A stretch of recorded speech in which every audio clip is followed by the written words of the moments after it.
তো দেখো, কালকের জন্য ভাবছি, বসে থেকে মোবাইল ঘাঁটতে ঘাঁটতে আর ভালো লাগছে না, তো ভাবলাম কালকের জন্য সবজি কেটে রাখি। আর সবজির যে এখন এত দাম, বিশ্বাস করবে, এই লাউটা 25 টাকা, এই ফুলকপি কালকেই আনা হয়েছে, তো অর্ধেকটা দেখো নষ্ট হয়ে গেছে। কালকে একটুখানি ভাজা করেছিলাম।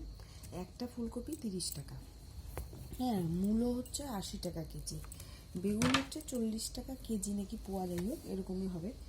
আর মানে সবজির ভীষণ দাম। টমেটো হচ্ছে 80 টাকা পোয়া, 80 টাকা পোয়া নাকি কেজি এরকমই হবে।